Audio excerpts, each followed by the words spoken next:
Yeah. That was funny. It was great. It was fun. It was great. It was funny though. Yeah.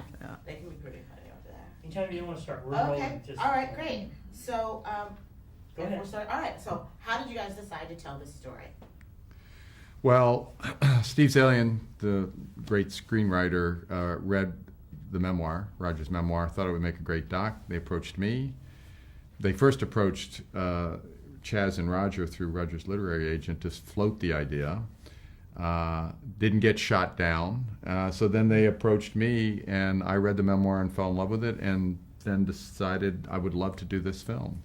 And they, after some great conversations back and forth about what I wanted to do, we made it.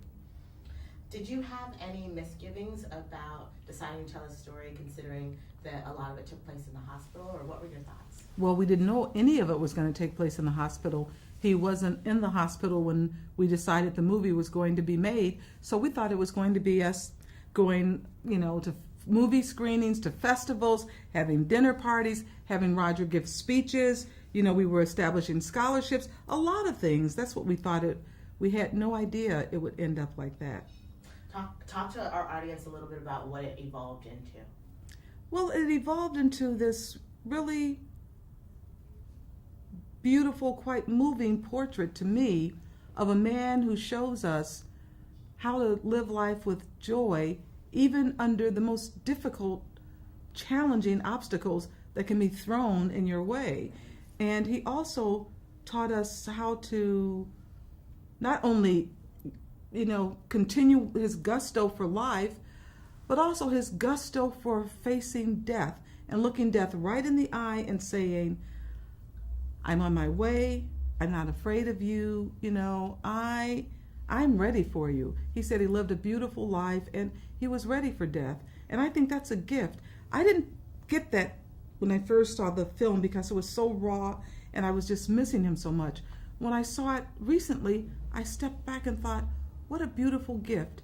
He helped me erase every ounce of my fear about death. Wow. Every ounce of it. Beautiful. Yeah. Talk to me a bit about Siskel and Ebert and the relationship between the two, and kind of how he would find his way back. Well, the respect that they had for one another, but how he would find his way back when they had particularly explosive bouts. Wow. I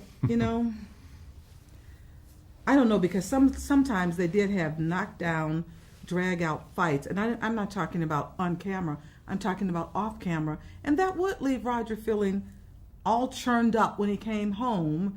And I would just say, Roger, let's think about what's the most important things. I would be there and just hold him and just say, okay, just Gene is out there, he's not in here. And later he was able to handle it better, but it was more than a notion, because I didn't want that to get his blood pressure up, which it would do sometimes. Yeah. And later, though, he was able to laugh it off and put it behind him, because he knew what was really more important in life. Finally, why the title Life Itself, and what do you want audiences to get out of it? Well, I titled it Life Itself because he titled his memoir Life Itself, and I came to believe that it was a great title. When I started the book, I was wondering why there's no reference to movies in the title.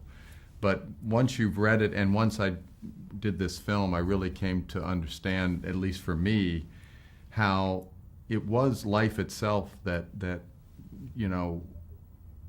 Roger lived life to the fullest. He loved life itself.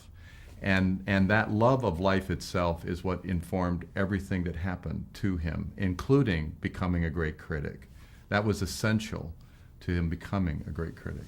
And the title Life Itself came from a letter that Studs Terkel wrote to Roger when Roger got out of the hospital. Roger had been in the hospital for almost a year, and when he got out and he was writing, his writing was so beautiful that Studs Terkel wrote him a letter. Studs, who was a friend of ours, just wrote him this letter saying, Roger, you're writing about the human condition, about race and politics and movies, has never been better. You're writing about life itself, has never been more profound. And Roger loved that letter, and that's where he took the title for his memoir. That's kind of gorgeous. And could I just add one thing, whether you can use it or not? It's like there was a time when I learned this from Chaz after the film was done, that this, because the last thing I emailed to Roger that he answered with a one word, just said I can't, was, why did you title the book Life Itself? And when when Chaz first told me this after the film was done about Studs Terkel, there was a part of me that was like, oh gosh, I wish I had put that in the movie. But you know what? I actually am glad it's not in the movie, because I like the fact that at the end that title remains for the audience to think about. Why did Roger do it, and what did he and hopefully this movie mean to them as it relates to that title. Thank you so much. I Thank appreciate you. the interview and the movie. Thank you. both.